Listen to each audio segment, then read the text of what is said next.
সবাইকে good morning জানিয়ে আজকের সকালটা শুরু করলাম। কেমন আছেন সকলে? আশা করি নিশ্চয়ই খুব ভালো আছেন। পিয়ালিশ প্যাশন চ্যানেলে আরেকটি নতুন ব্লগ নিয়ে হাজির হলাম।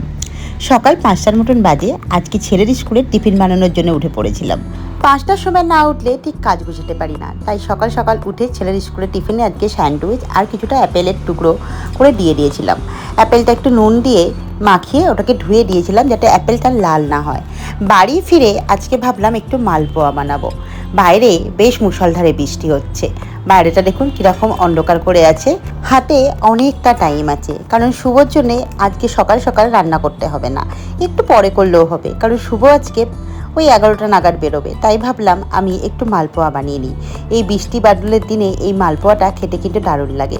ছোটোবেলায় ঠাম্মাকে দেখতাম বৃষ্টি হলেই এরকম মালপোয়া তালের পিঠে বানাতে বসে যেত। তো এখন তো তালের পিঠে বানাচ্ছি না, তাই ভাবলাম একটু মালপোয়া বানানো যাক।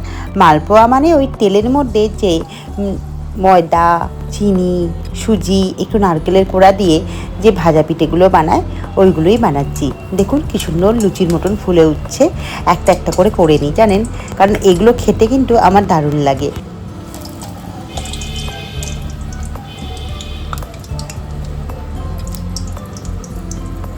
প্রতি বছরই এই পিঠেটা বর্ষার সময় আমি একটু বানাই। এই ভাজাভুজি বৃষ্টি বাদলের দিনে খেতে কিন্তু দারুণ লাগে দেখবেন। আর এই পিঠেগুলো গরমের থেকে মনে হয় একটু ঠান্ডা করে খেলে দারুণ খেতে লাগে। আজকে যেহেতু হাতে অনেকটা টাইম পেয়ে গেছি, তাই তাড়াতাড়ি করে পিঠেগুলো বানিয়ে নিই। বেশি বানাবো না, অল্প মাত্রাই বানাবো, কিন্তু তবু একটু বানানো চাই। এই পিঠেটা আমি এই বর্ষার শুরুতে একবার করি, আর সেই জন্মাষ্টমীর সময় গোপালের জন্য আমি একবার করি। এই দুবারই বানাই। আর কি সুন্দর লুচির মতন হয়ে ফুলছে দেখুন। ব্যাটারটা খুব ভালোই হয়েছে। ওই 2 কাপ ময়দা আর 1 কাপ সুজি আর তার সঙ্গে মৌরি এই দিয়েছি একটু, আর দুধ দিয়ে ভালো করে মেখেছি, আর তার সাথে চিনি আর নুনটা দিয়ে দিয়েছিলাম, দিয়ে প্রায় 30 মিনিটের মতন রেখে দিয়েছিলাম। চলুন, ভাজা হয়ে গেছে, বৃষ্টিটা পড়ছে, কিন্তু তারই ফাঁকে আমি একটু মাছটা কিনে নিয়ে আসি, কারণ সকালে মাছ কেনা হয়নি। কাতলা মাছ নিয়ে এলাম। কাতলা মাছটা আজকে ভাজা করছি, এটা রাতের জন্য। আজকে রাতে কাতলা মাছের কালিয়া করে দেবো বাড়ির সকলের জন্য।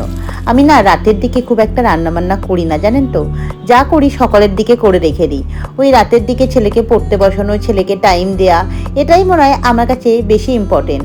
আমার ওই রান্নাবান্না রাতের দিকটা খুব একটা ভালো লাগে না।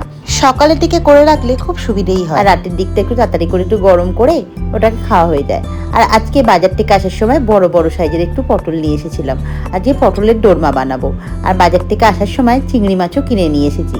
পটলের দোরমা বানানোর জন্য একটু বড় পটল হলে বেশ ভালো হয়। এই পটলের দোরমাটা জানেন আমার মা খুব ভালো বানায়, কিন্তু মায়ের তো বয়সও হচ্ছে, তাই মা না বানিয়ে আমি ভাবলাম আমিই বানাই।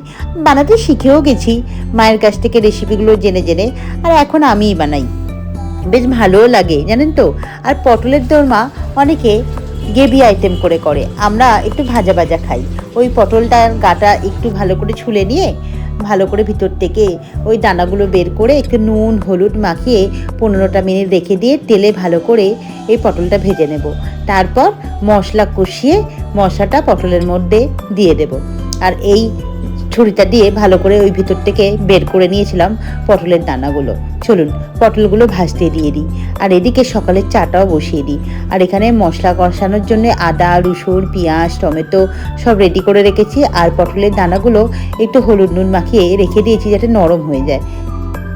এদিকে পেঁয়াজ রসুন সব কষানো হয়ে গেছে, পটলের দানাগুলোও দিয়ে দিলাম। আর পটলের দানাগুলো মুখে পড়বে, বেশ কচকচ করবে, খেতে বেশ দারুণ লাগে। চলুন রান্নাবান্নাটা করা যাক।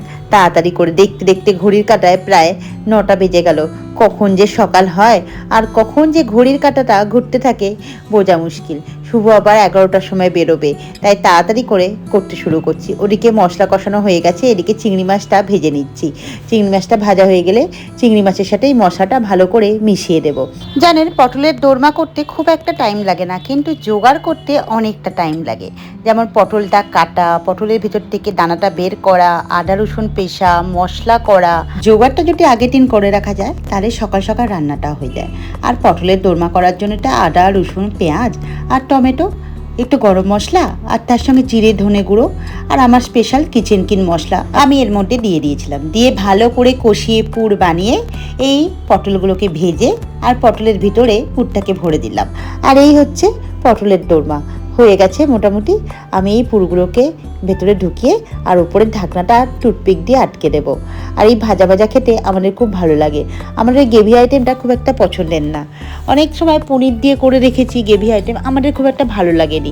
কিন্তু চিংড়ি মাছ দিয়ে এই পটলের দোরমাটা সাংঘাতিক খেতে হয় জানেন তো।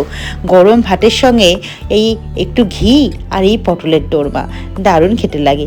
আর এদিকে আমি ইলিশ মাছের ঝাল করব বলে সর্ষেটা ভালো করে তেলের মধ্যে কষিয়ে নিচ্ছি আর লঙ্কা হলুদ দিয়ে দিয়েছি। বাজারে দেখলাম ছোট ছোট বেশ ইলিশ বিক্রি হচ্ছে, তাই ভাবলাম দুটো খোকা ইলিশ নিয়ে নিই। ওই ছোট ছোট সাইজের যে ইলিশগুলো হয় না, ওই ইলিশ নিয়ে এসেছিলাম। সাংঘাতিক টেস্ট ছিল জানেন তো, যখন কাটছিল কি ভালোই না গন্ধ বেরোচ্ছিল। দেখুন পটলের দোরমাগুলো একদম রেডি হয়ে গেছে। ওপরের কভারগুলো টুথপিক দিয়ে আটকেও দিয়েছি। দেখতে কি ভালো লাগছে, খেতেও নিশ্চয়ই ভালো হবে। চলুন, ঘড়ির কাঁটায় টিকটিক করে 12টা বেজে গেছে। আমি আমার লাঞ্চটা শেষ করে নিই, এরপর ছেলেকে আনতে যাব। কারণ ছেলেকে নিয়ে চলেও এলাম, মাঝখানে ক্যামেরা অন করতে পারলাম না। কারণ আমি লাঞ্চটা করে নিই এই কারণেই, ছেলেকে আনতে আনতে প্রায় ওই 1:30টার মতন বেজে যায়। তারপর ছেলেকে খাওয়ানো, ছেলেকে রেডি করানো, ছেলেকে ঘুম পাড়ানো, সব কিছু করতে করতে অনেকটা টাইম চলে যায়। ওর স্কুলটা ভালো গেছে আজকে।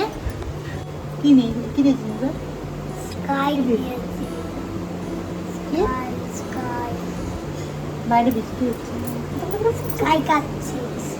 চলছে ক্রিকেট খেলবে। নাইটেঙ্গেলের জার্সি পরে বসে আছে। সন্ধ্যে 6:30টার মতন বাজে, এখন ছেলেকে পড়তে বসালাম। আজকে ব্লগটা এই পর্যন্তই থাক। সকলে ভালো থাকবেন, সুস্থ থাকবেন। আবার কোনো নতুন ব্লগ নিয়ে হাজির হয়ে যাব।